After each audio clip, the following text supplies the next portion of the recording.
Madame, Monsieur, bonsoir. Vendredi 18 octobre 2019. Merci de nous regarder sur ITV le 1945. Voici les principaux titres de ce journal.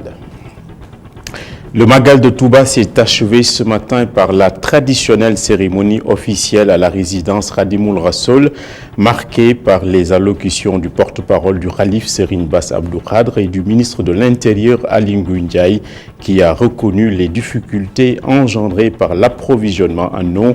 De nouvelles promesses de prise en charge de cet épineux problème ont été tenues. Le Khalif, pour sa part, s'est adressé à la jeunesse.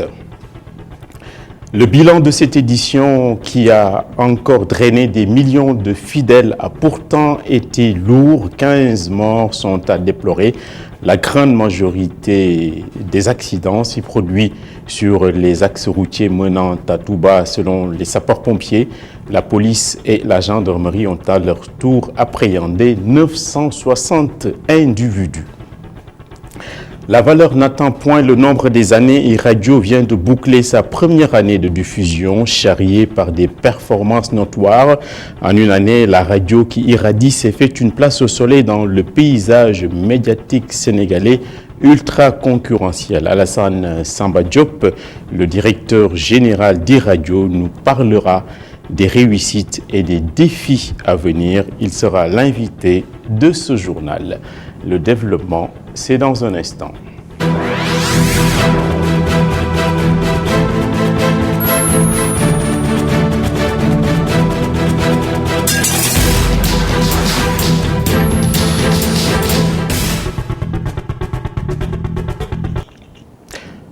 Tout est bien qui finit bien. L'édition 2019 du Magal s'est donc achevée ce matin au travers de la cérémonie officielle qui a vu la présence notamment de nombreuses autorités religieuses, coutumières et politiques. Le ministre de l'Intérieur y a représenté le chef de l'État. Il assure que l'épineuse question de l'eau sera prise en charge au même titre que l'assainissement et l'électricité. Bien d'autres aspects ont été soulevés. C'est un récit d'Ibrahima Kamara. Le Magal de Touba 2019 a pris fin ce vendredi avec la cérémonie officielle. Le Khalif général des Mourides, par la voix de son porte-parole Serigne Bass Abdou Khadre, a exhorté les Mourides à suivre les enseignements de Cheikh Ahmadou Bamba. Les rappels et les recommandations s'adressent en premier à vous les disciples mourides. Le Khalif nous recommande de nous unir et d'augmenter notre engagement et notre dévouement au mouridisme.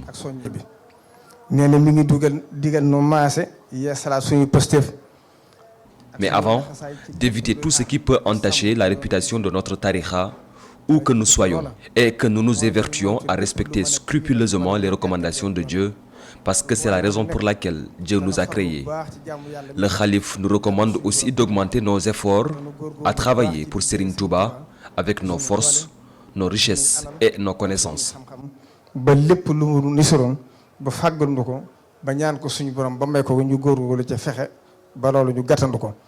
Le ministre de l'Intérieur, Aly Ngouille Ndiaye, a noté les manquements liés à l'accès à l'eau potable et à l'assainissement de la ville sainte.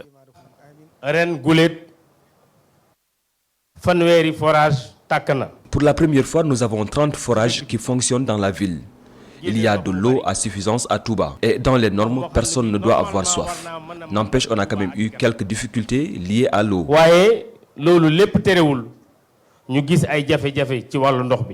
Pour ce qui est de l'assainissement, cette année, comme vous le remarquez, le Magal se tient presque au bout de l'hivernage. Mais vous tous, vous savez que l'année prochaine et l'année suivante, le Magal se tiendra en plein hivernage. Le chef de l'État nous a demandé de tout faire pour trouver une solution afin qu'il n'y ait plus d'inondation à Touba. Aly Ngouille Ndiaye a aussi remercié et magnifié les démarches du Khalif Serigne Mountakha pour un climat politique apaisé au Sénégal lors de l'inauguration de la mosquée Massalikul Jinan.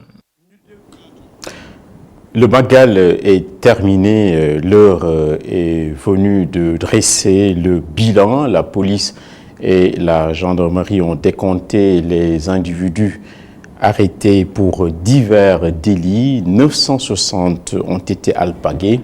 Les sapeurs-pompiers ont, quant à eux, établi le nombre de morts qui a été fixé à 15. La 125e édition du Magal, on l'a dit tout à l'heure, vient donc de s'achever à Lungay. Pour la célébration du Grand Magal de Touba 2019, le ministre de l'Intérieur avait mis les moyens. Au total, 2538 policiers et 1100 gendarmes avaient quadrillé la ville sainte de Touba, équipés de la dernière technologie.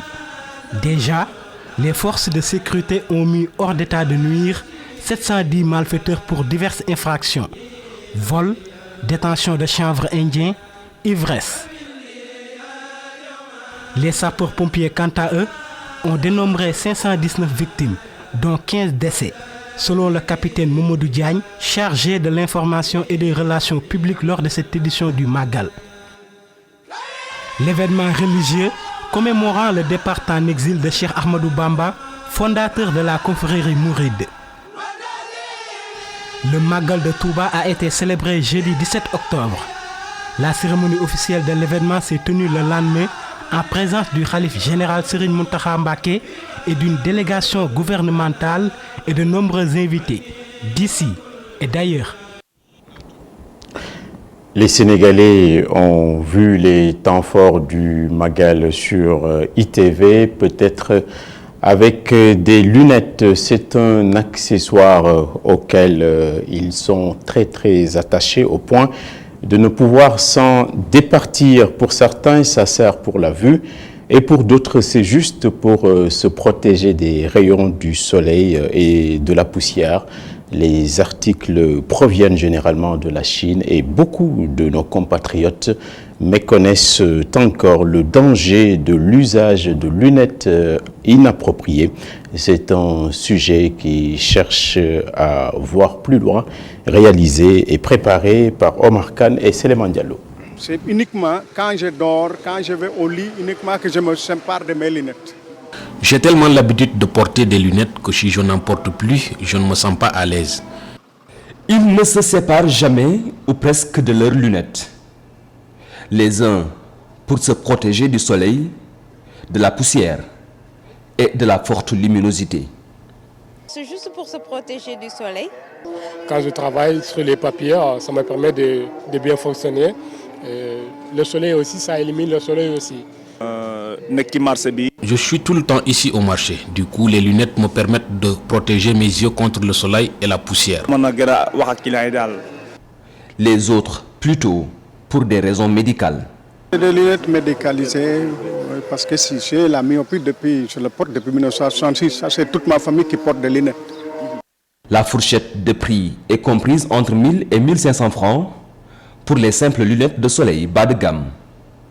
D'autres peuvent coûter jusqu'à 300 000, voire plus, pour parler des lunettes de marque. Je l'ai acheté sous un magasin, sur l'ordonnance. Non, c'est pas cher, Minimum 10 000. Au marché, moins cher, 1000 francs, 1500. 1000 francs là.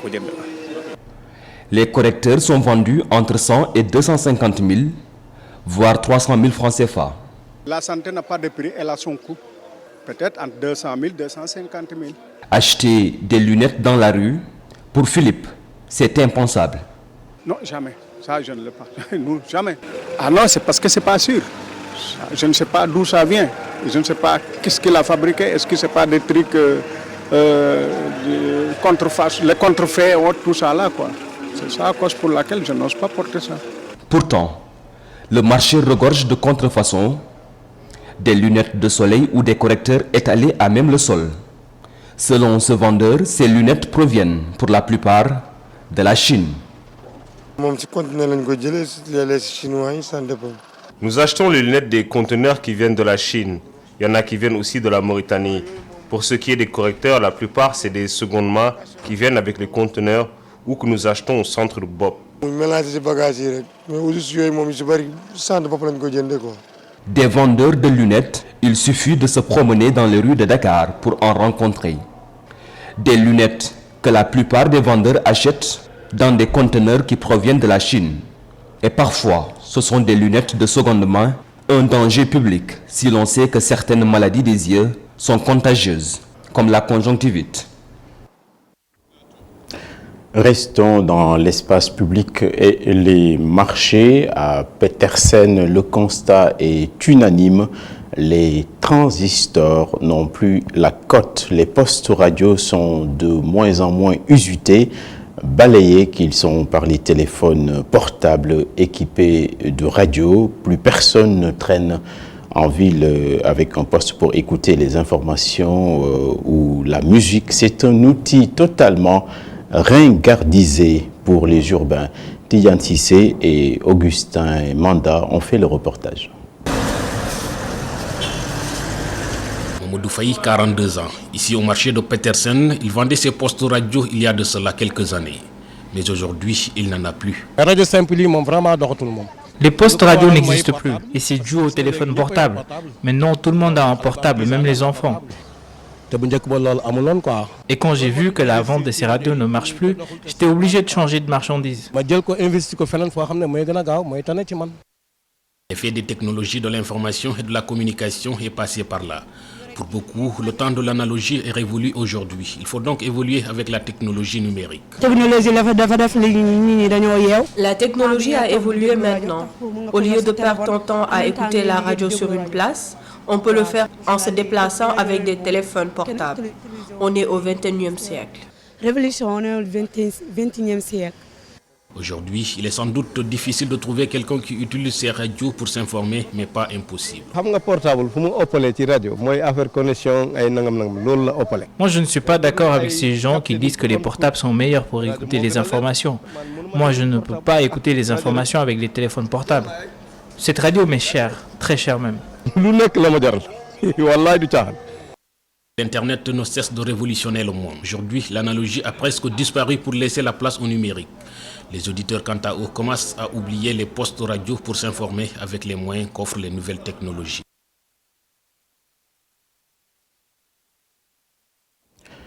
La radio diffuse des bonnes et des mauvaises nouvelles. Pourtant, il y a de moins en moins de guerres et de conflits dans le monde, mais une journée internationale de la résolution des conflits est toujours célébrée. C'est le moment de réfléchir sur les solutions aux différends de tous ordres. La journée a ainsi été amplifiée par les organisations onusiennes et l'Union africaine qui s'étaient engagées à purger les conflits du continent africain et à faire taire toutes les armes. Moustapha Gabar Diop. Durant les 30 dernières années, l'Afrique et le Moyen-Orient ont été les régions du monde les plus touchées par les conflits armés. Près de 740 000 personnes ont perdu la vie dans les conflits armés en Afrique depuis 1989. En 1999, l'Afrique était le théâtre de plus de la moitié des conflits armés du monde. Mais au cours de la dernière décennie, ces affrontements ont diminué, tout comme le nombre de morts sur le champ de bataille. Du Kivu à la Somalie, en passant par le Darfour, au moins 7 grands théâtres de conflits font encore rage en Afrique.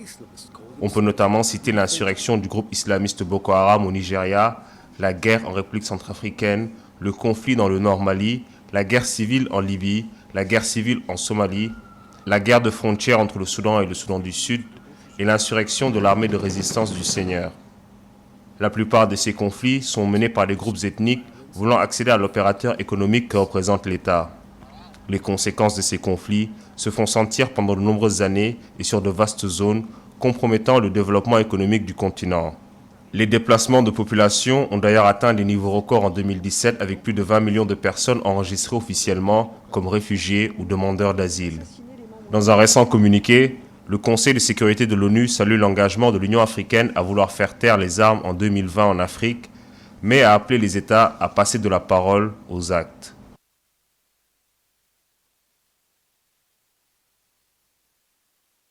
À la page des sports, Idrissa Gana Gueye est blessé.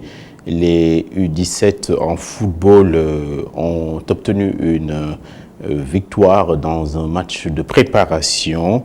Le report du Classico en Espagne a également été décidé. Il y a également dans l'actualité sportive la mort d'un boxeur. On suit le résumé du vendredi.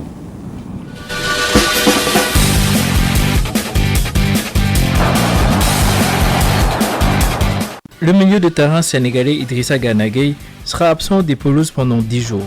Son club, le Paris Saint-Germain, a annoncé dans un communiqué que le joueur a ressenti une douleur au niveau des ischio-jambiers. Il manquera très probablement le classique PSG-Marseille, prévu le dimanche 27 octobre.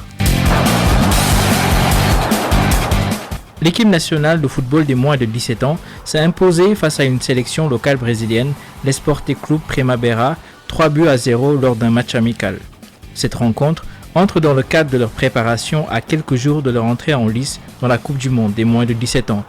Les Lionceaux sont logés dans la poule D en compagnie du Japon, des Pays-Bas et des États-Unis, contre qui ils joueront d'ailleurs leur premier match ce 27 octobre.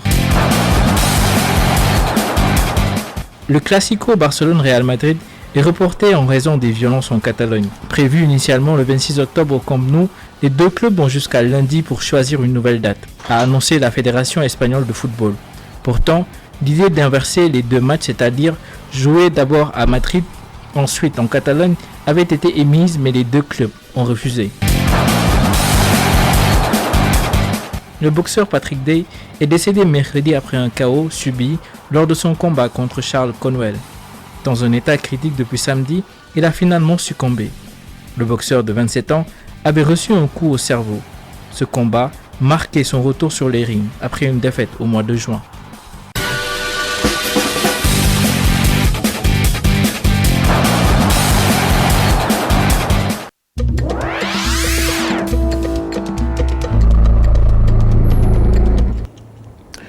Le sujet a été enrobé par Mamadou Bipa Sissoko. Dans le monde, en Guinée, des peines de prison sévères. En Côte d'Ivoire, l'agitation de Guillaume Soro avant l'élection présidentielle.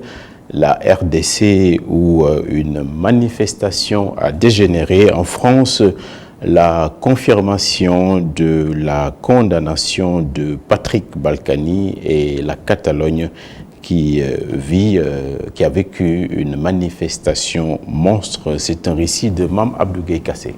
En Guinée, le parquet a requis ce vendredi la peine maximale de 5 ans de prison ferme à l'encontre des principaux initiateurs des manifestations contre un éventuel troisième mandat du président Alpha Condé. Dans un tribunal placé sous haute protection policière et devant une salle bondée, le procureur Sidi Souleymane Ndiaye a requis contre 7 des 8 prévenus la même peine d'emprisonnement de 5 ans assortie d'une amende de 2 millions de francs guinéens.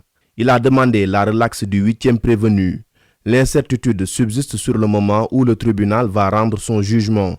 Les prévenus sont des dirigeants du Front National pour la Défense de la Constitution, le FNDC, collectif à l'origine de l'appel aux manifestations qui ont secoué Conakry et plusieurs villes de Guinée. La contestation a fait 10 morts parmi les manifestants et 70 blessés par balle et donné lieu à près de 200 arrestations selon le FNDC. Cette organisation entend faire barrage au projet prêté au président Condé de faire réviser la Constitution pour se présenter à sa propre succession à l'expiration de son 2e mandat en octobre 2020. L'actuelle Constitution limite à 2 le nombre de mandats. Au même moment, le chef de l'opposition, Cellou Dalein Diallo, a réagi sur Twitter. Il a déclaré qu'il était séquestré à son domicile de Dixine, quartier qui abrite le tribunal où s'est tenu le procès. Un arsenal de véhicules militaires et des dizaines d'agents armés ont bloqué tous les accès. Le leader de l'opposition guinéenne a annoncé que personne ne pouvait entrer ni sortir de sa maison. Cellou Dalein Diallo a réitéré son engagement auprès de ses partisans en disant qu'il était plus que jamais déterminé à se battre à leur côté afin que la démocratie soit préservée en Guinée.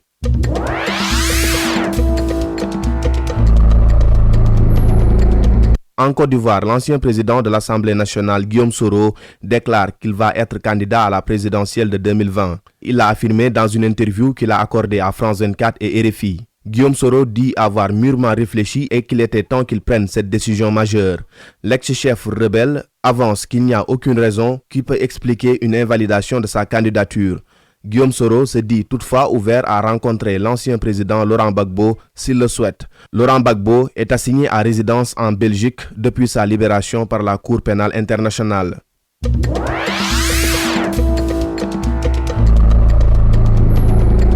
En République démocratique du Congo, 3 personnes tuées et plusieurs autres grièvement blessées par balle à Lonchi, dans l'ex-province du Katanga, dans le sud-est.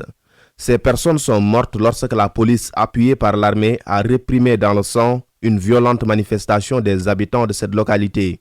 Un village situé à environ 90 km de Sakania, à la frontière avec la Zambie.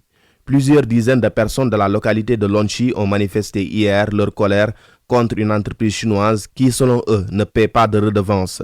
Dans leur colère, les habitants de Lonchi ont brûlé 10 camions de transport de minerais et 3 engins d'extraction du cobalt.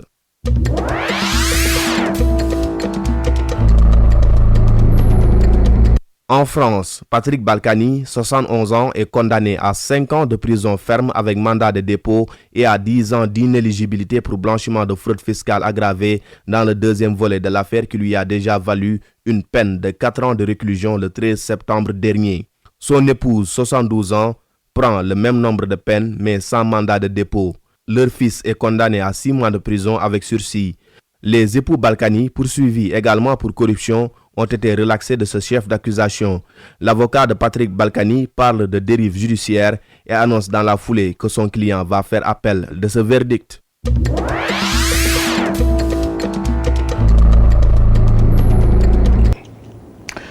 Avant de recevoir l'invité maison Alassane Samba Diop, sachez que e-Radio vise aussi l'Afrique et le monde. Elle a fêté ce vendredi son premier anniversaire. Elle avait été lancée le 18 octobre 2018, un an jour pour jour. La radio d'ici et d'ailleurs émet à Dakar sur la fréquence 90.3. Elle est présente déjà dans 10 régions. Les résultats sont satisfaisants, mais les défis sont encore immenses. Cher Hassan Fall et Mafal Fall également, Seleman Diallo dans le reportage. C'est la nouvelle que l'on attendait. Bienvenue sur e-Radio, la radio de toutes les générations. C'était un jeudi 18 octobre 2018 quand tombait la bonne nouvelle sur les ondes de Dakar. Une année après, la passion et l'enthousiasme restent toujours intacts. Ça a été quand même une expérience exaltante. Et si vous regardez le parcours de e-Radio en 12 mois, personne ne peut parler du paysage médiatique sénégalais ou radiophonique sénégalais sans parler de e-Radio. C'était pas du tout facile à gérer et à construire, mais je pense que petit à petit, avec le temps, on a fini par s'habituer, par se connaître, par se comprendre surtout. Une équipe constituée en majorité de jeunes et dont le management reste un défi pour les mentors. C'est un atout, en même temps aussi, c'est pas du tout facile. Parce que vous avez des jeunes qui viennent fraîchement des écoles de formation, qui n'ont pas d'expérience, mais qui en veulent. Ils en veulent et il faudra quand même avoir une certaine façon de manager pour leur faire comprendre un certain nombre de choses. Cette jeunesse qui constitue également la force du groupe. C'est une équipe composée de jeunes. Et on se comprend entre nous, donc on n'a pas trop le temps de se prendre la tête et tout ça. Vous savez, pour travailler et aussi pour faire des résultats, il faut une équipe jeune. Ils sont venus chercher des jeunes qui aiment ce métier d'abord. Parce que le journalisme, avant tout, c'est une passion, il faut l'aimer. Et je pense que c'est notre force. L'équipe jeune d'e-Radio, c'est la force d'e-Radio. En juste une année, e-Radio est devenu incontournable dans le champ médiatique sénégalais. Et pour cause... que le public devient de plus en plus exigeant, évidemment, mais ce qui est sûr, c'est que l'information est abondante aujourd'hui. Raison de plus pour e-Radio de se distinguer davantage à travers la mise en perspective, à travers la vérification, parce que ça reste quand même le cœur de notre métier. Le secret de e-Radio aussi, c'est la générosité dans le travail. Parce que quand on lance une radio, il faut absolument beaucoup de sacrifices. Les uns et les autres se sont sacrifiés et ça a donné ce que ça a donné. Un programme innovant déroulé par un personnel dynamique, engagé et complémentaire. Voilà le melting pot concocté pour faire d'e-Radio la vraie radio d'ici et d'ailleurs. e-Radio, votre radio. Imagination, la vôtre. Bienvenue sur e-Radio. 90.3.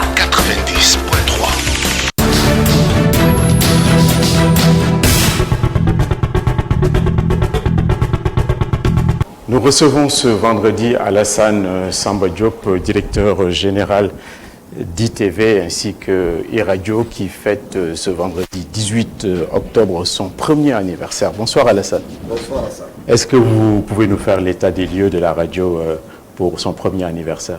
Merci. Je tiens d'abord à féliciter et à remercier nos auditeurs à travers le Sénégal.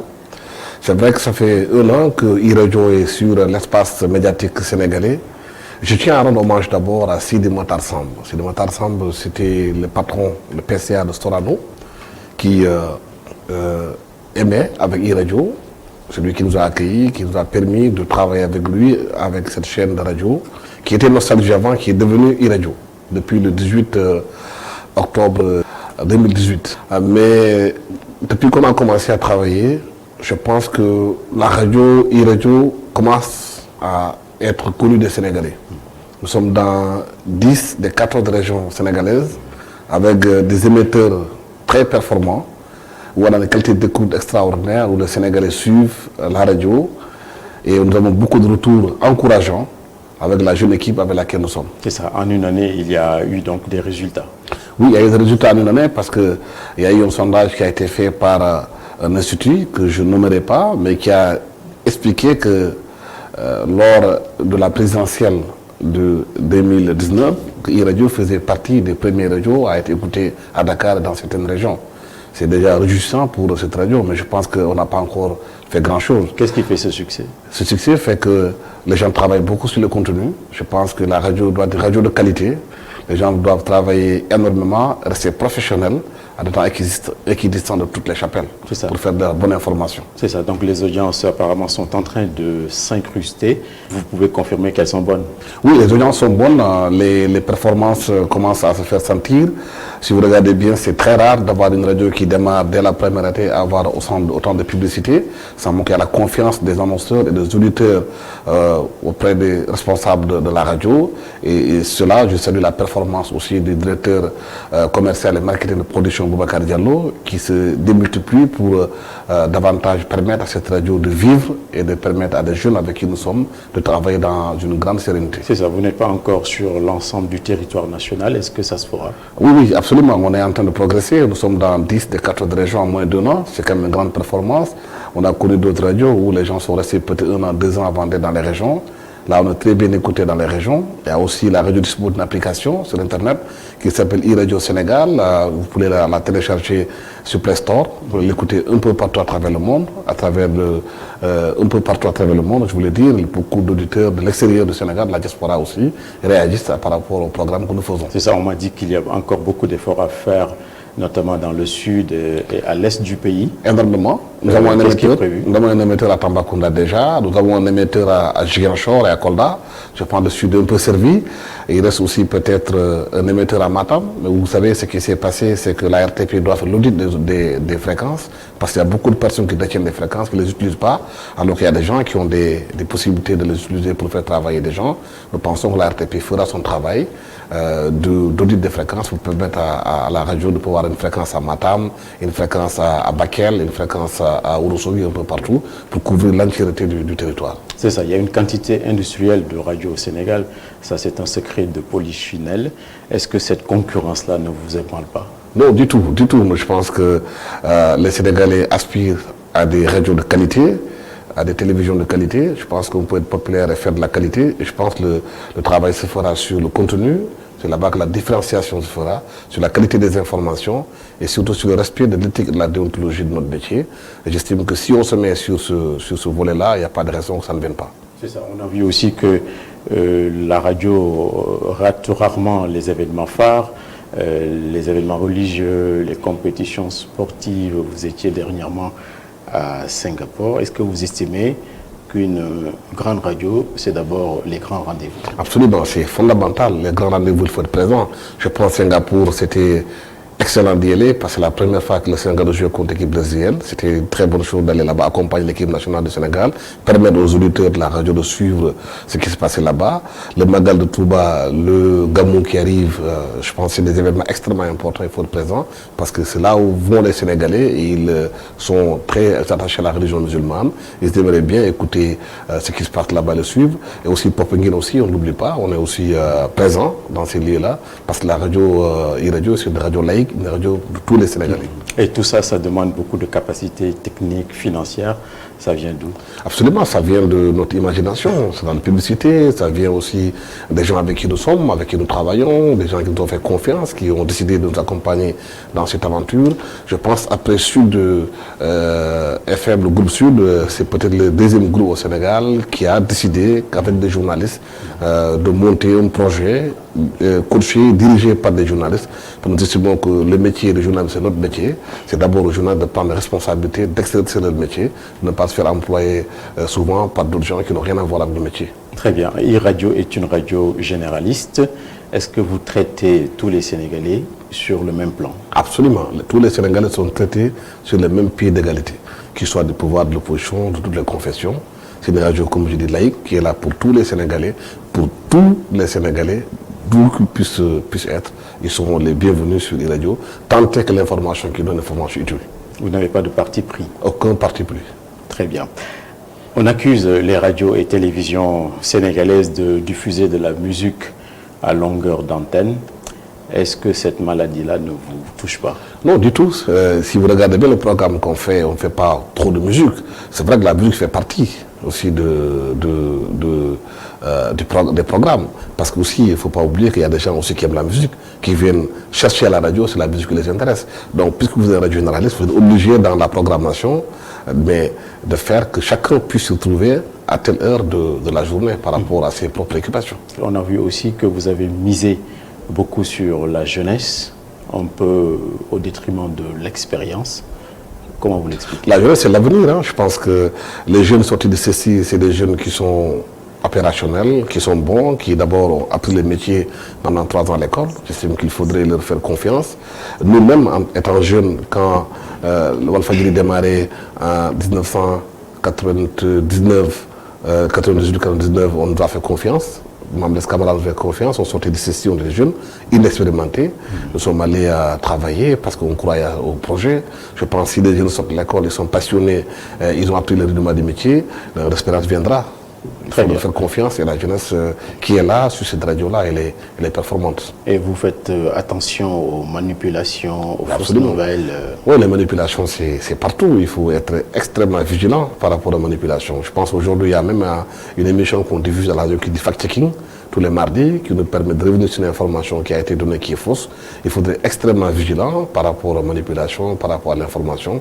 Et ça, il faudrait qu'il y ait plus de responsabilité dans le traitement de l'information. Et nous privilégions justement une information traitée, bonne et, comment on appelle ça, véridique, que d'aller à la course aux informations qui ne sont pas bonnes. Très bien. On dit également que e-radio et la radio des scoops, elle est tout le temps première sur l'information. Quel est votre secret? Mais ça, c'est l'expérience. Je pense que le scoop, ça ne s'invente pas. Je pense qu'il faut être sur le terrain, il faut être en contact des populations, en contact des autorités, en contact de ceux qui peuvent vous donner l'information. Le scoop, ça ne s'invente pas. J'estime que avant que les gens l'appellent le scoop, c'est une information d'abord recoupée, vérifiée, revérifiée avant qu'elle soit donnée aux populations. J'estime que voilà, c'est l'expérience aussi qui permet de donner la confiance aussi que certaines sources ont en vous, en sachant quand ils vous donnent l'information, qu'elle sera traitée de façon professionnelle. C'est ça qui explique peut-être le succès qu'on a au niveau de e-radio. C'est ça. Avant de terminer, tout n'est pas rose. Est-ce que vous avez noté des défaillances chez bien sûr, tout n'est pas rose. Hein. Je pense qu'on a eu au départ, c'est une expérience, quelques petits ratés, ça arrive.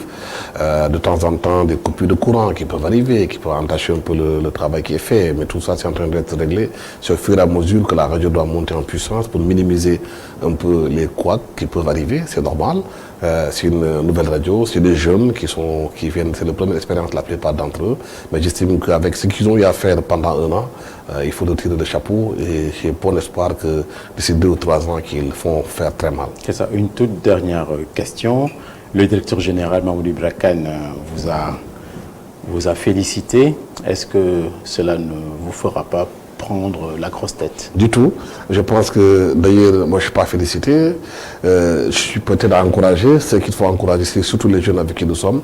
Je pense qu'on vient de commencer. Difficile est le chemin. Il y a beaucoup de choses à faire. On n'a encore rien fait. Nous avons énormément de choses à faire. Il y a du boulot, beaucoup de travail, beaucoup de concentration. Je pense que c'est ça. Moi, je ne suis jamais grisé par les félicitations. Au contraire, ça me fait peur. Parce que ça me met beaucoup plus de pression dans le cadre du travail. J'estime que les jeunes avec qui nous sommes aussi sont très conscients de cela, qu'il y a énormément de chemin à faire. Et je pense aussi que ce chemin-là, ce sera un chemin balisé, parce que les jeunes sont déterminés, ils sont engagés, et l'engouement est là, la passion est là, et sans passion, avec la passion, on peut faire de grandes choses. Merci infiniment, Alassane, et on vous félicite. Merci à vous. Bon anniversaire. Merci à vous aussi. Ainsi se termine ce journal. Dans un instant, ça va être la météo avec Sophia Ba. Un peu plus tard, c'est Khalifa Diakhaté avec Kenou Askanui. Moi, je vous retrouve lundi prochain et ce week-end, il y aura Adama Anouchkaba. Je vous souhaite de passer un très bon week-end.